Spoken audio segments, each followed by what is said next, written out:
Dans la province du Haut-Katanga, où l'ancien président de la République démocratique du Congo, Joseph Kabila Kabange, a rendu un dernier hommage hier jeudi au Monseigneur Jean-Pierre Tafunga, archevêque métropolitain de Lubumbashi. Jacques Moukaleng.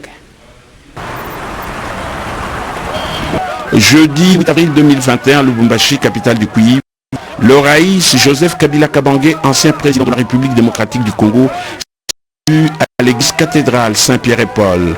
Son arrivée sous un soleil éclatant a été accueillie par une ambiance sympathique, assaisonnée d'acclamations nourries, preuve de la solidarité et de la compassion partagée.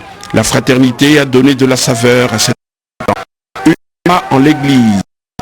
Rendu un dernier hommage à Monseigneur Jean-Pierre Tafunga,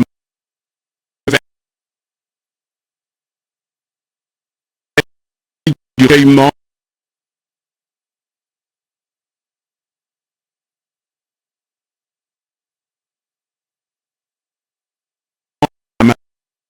mars dernier sur la 19 ans.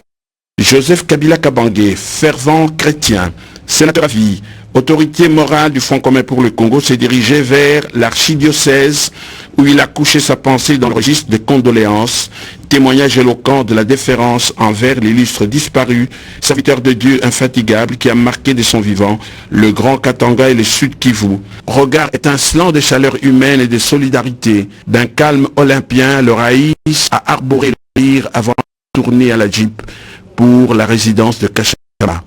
Ainsi, jeudi 8 avril, la veille des obsèques, le raïs a compati au chagrin que ressent l'église catholique éprouvée. Kinshasa, une ville verte et assainie, c'est l'objectif que poursuit le ministère provincial de l'environnement en collaboration avec l'entreprise Dispromalt. Ils ont décidé de planter des arbres à limiter 14e rue Poids-Lourd. Reportage Serge Mata. Les arbres purifient l'atmosphère en absorbant des gaz carboniques et en rejetant l'oxygène tout en attirant aussi la pluie. Fort de cette conviction, c'est dans cette optique et s'inscrit cette opération de plantation d'arbres initiée par la ministre provinciale de l'environnement de Kinshasa. Les mots d'ordre est clair, plus d'arbres, plus de vie. À cette occasion, Laetitia Binakabomba a elle-même planté à titre symbolique un arbre à limiter 14e rue. Question de sensibiliser la population en l'invitant à planter un arbre afin de limiter les effets du changement climatique. Nous faisons ce qu'a lancé le chef de l'État, le jardin scolaire, qui consiste à planter 1 milliard d'arbres au pays à l'horizon 2030. Nous sommes aujourd'hui sur Poids-Lourd. Nous allons en planter près de 400. C'est un début d'une longue suite dans l'intérêt surtout du climat pour que demain, nous puissions vivre dans une ville attrayante, attractive. Ces gestes posés ces jours visaient à faire de la ville de Kinshasa une ville verte et assainie en vue de renforcer sa résilience face à la menace climatique. Nous avions pensé à accompagner Madame la ministre pour faire que nous puissions planter au moins 300 à 1000 arbres en attendant. Rappelons-le que cette journée de sensibilisation entre dans le cadre du projet Jardin scolaire 1 milliard d'arbres pour le climat conçu par les chefs de l'État et président en exercice de l'Union africaine, Félix Antoine Tshisekedi Tshilombo. Les problèmes de l'insécurité grandissante dans la partie est du pays, le caucus de députés nationaux du Nord Kivu n'est jure que pour la paix et un plaidoyer a été remis à la représentante du secrétaire général de l'ONU, Bintou Keïta, par le député de cette province. Un reportage de Sylvie Moembo. Les entretiens font suite à l'occupation exprimée par le caucus des députés nationaux élus du Nord Kivu au bureau de la MONUSCO. Elle concerne l'insécurité grandissante avec l'augmentation du nombre de victimes dans cette partie de la République.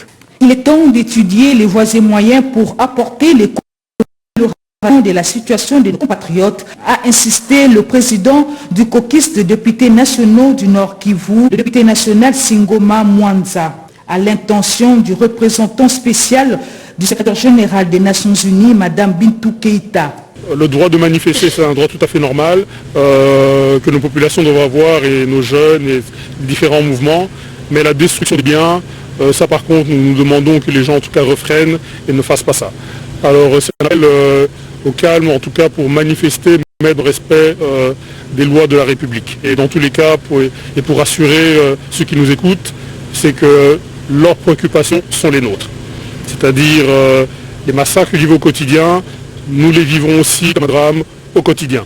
Donc nous aussi, nous ne resterons pas, en tout cas, les bras croisés, tant que cette réalité continuera pour nos populations. Notre population doit se tranquilliser. C'est plutôt le renforcement, en tout cas, de la capacité des partenaires tels que les Nations Unies pour continuer à combattre les groupes armés. La représentante spéciale du secrétaire général des Nations Unies du tout noté et a promis d'en faire rapport motivé au bureau des Nations Unies. Et au Sud Kivu, l'Organisation mondiale de la santé vient de fournir des médicaments essentiels aux autorités provinciales, des médicaments destinés à faire face à certaines maladies. Il s'agit de 6 incinérateurs de type Demphore pour les zones de santé d'Ibanda, hôpital général de Konzi et Butu, hôpital général de Chiriri, les centres de santé de Karale, Uvira, hôpital général d'Uvira et hôpital général de Kasenga, mais aussi à l'hôpital provincial général de Bukavu. 3 blocs de latrines hygiéniques pour les zones de santé de Ekabutu, centre Erikwetu, Bagira, centre de santé mère et enfants de Mouchekere et la zone de santé d'Ibanda au centre hospitalier de Tchaïm. Selon les représentants du responsable de l'Organisation mondiale de la santé en RDC, OMS, le docteur Makakala, ce projet a été totalement financé par OMS avec un coût global de 82 022 $ américains. Qu'il vous plaise de son excellence à ce jour de recevoir ces ouvrages qui est la contribution de l'Organisation mondiale de la santé à côté de multiples efforts fournis par le gouvernement provincial. En réceptionnant ces ouvrages, le ministre provincial de la Santé, Cosmos Koussi-Mwabichicha, a demandé aux bénéficiaires d'en faire bon usage et lui-même a promis un suivi permanent. Le message, c'est d'abord dire merci aux partenaires qui s'est inscrit dans la logique du gouvernement en répondant à notre plan provincial de riposte contre la Covid-19. Les bénéficiaires n'ont pas caché leur satisfaction. Ils ont remercié le gouvernement provincial pour avoir sélectionné les organisations sanitaires, mais aussi l'OMS pour le financement de ces projets. Merci pour l'œuvre de achevé. Nous sommes très contents de cette action qui a été faite. Cette cérémonie a connu la participation du chef de division provinciale de la santé DPS, mais aussi plusieurs invités. Matinée de chance pour terminer ici avec le personnel féminin du ministère du Genre, Famille et Enfants et la fonction publique sur l'impact du numérique dans l'administration publique. Le point dans ce reportage de Rodé Panda. Leadership féminin d'excellence, égalité de sexe et promotion des services publics à l'heure de la Covid-19, c'est un thème choisi à l'échelle mondiale par l'Organisation des Nations Unies pour accompagner le mois de mars, mois consacré aux droits des femmes, a servi de matière pour apprendre aux femmes journalistes et leurs collègues hommes jarrés ainsi que d'autres agents et fonctionnaires de l'État le bien fondé et encourager les femmes sur comment rivaliser avec les hommes sur le plan professionnel. Au cours de cette cérémonie de clôture du mois des droits des femmes, le SINAFED, syndicat national des agents et fonctionnaires de l'État et para-étatique, dirigé par le président national Emery Chipamba, a encouragé les personnels publics féminins à aller toujours de l'avant et toujours mieux faire pour bien compétir. Si on n'est pas formé, c'est un peu difficile pour qu'on arrive à comprendre tout ce qui se passe à travers le monde. Nous avons insisté pour que les syndicats s'organisent petit à petit, bout par bout, pour que les femmes soient formées à l'informatique. Oui, le message est qu'elles se ressaisissent et qu'elles dénoncent ce genre de comportement. Qu'il ne s'agisse pas seulement de l'opération Canapé, mais d'autres agissements de hauts responsables qui les négligent alors qu'elles sont compétentes au même titre que les hommes. Lisette Ebamba, experte en genre, Marie-Claire Kassenda, vice-présidente du SINAFED, en charge du genre, sont parmi les intervenantes qui ont enrichi les échanges. Le secrétaire général au ministère du genre, Famille et Enfants a été représenté par le directeur en charge du genre, tandis de la fonction publique par le chef de division en charge du genre, Marcel Ntotoa. Des finances, Jules Alingueté. D'autres précisions dans son reportage de Cédric Enina. Il n'est plus apparu devant les caméras voilà plusieurs mois. à cause de problèmes de santé. Richard Mouyej-Manguez-Mans, gouverneur de la province de Lualaba, fait son comeback. Pour cette première sortie, il répond à l'invitation de l'inspecteur général des finances, chef de service Jules Alinguetti. Un échange convivial qui a tourné autour de la dernière mission de l'IGF dans le Lualaba. Nous sommes très contents de voir le gouverneur rentrer au pays en très bonne santé, ça nous réjouit. Et vous savez, il y a quelques mois, l'inspection générale des finances était à la province de Lualaba pour faire un travail.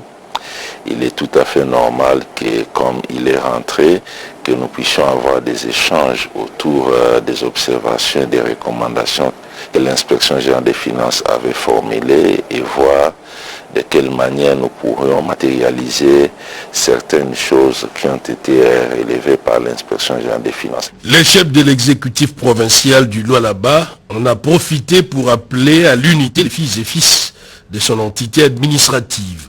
Bon, comme vous le voyez, ça n'a pas été facile. Je suis en train de reprendre. Et les médecins ont estimé que je pouvais rentrer au pays. Et je suis rentré depuis 48 heures. Et là, je suis venu répondre à l'invitation de l'IGF. C'était une étape importante avant que je ne rentre en province. Et je crois que tout s'est bien déroulé. Il y a des faiblesses. Il y a un effort de redressement qu'il faut faire. Ils doivent nous faire confiance. Nous devons rapidement rétablir la confiance et la convivialité. On ne développe pas la province dans la division. Les deux parties se sont convenus de se retrouver cette fois dans le cadre d'une séance de travail autour des observations formulées par l'inspection générale des finances et la mise en place d'une chaîne de la dépense selon les principes et normes. Kinshasa est de nouveau relié à la province du Kwilu, cela après la réhabilitation de la partie ou de la route coupée au PK kilométrique 345. Nous sommes là à Masamuna. Séverine Katanda. La route nationale numéro 1 au PK 345 a été coupée en deux au niveau de Masamuna après les pluies diluviennes abattues dernièrement dans la province du Kwilu, a interrompu le trafic entre Kinshasa et Kwilu. Informé par cette situation, le président de la République avait dépêché ce service pour une solution immédiate. D'où les échanges entre le conseiller principal du chef de l'État en matière d'infrastructure, David Mukeba Kalengai, avec l'office des routes et le FONER, dont la rencontre a porté de fruits. Cette route a été réhabilitée promptement, le trou a été remblayé, ce qui justifie sa descente à Masamuna. En attendant le grand travaux, Kinshasa est de nouveau relié de la province du Kwilu. La RN1, c'est la colonne vertébrale routière de la RDC.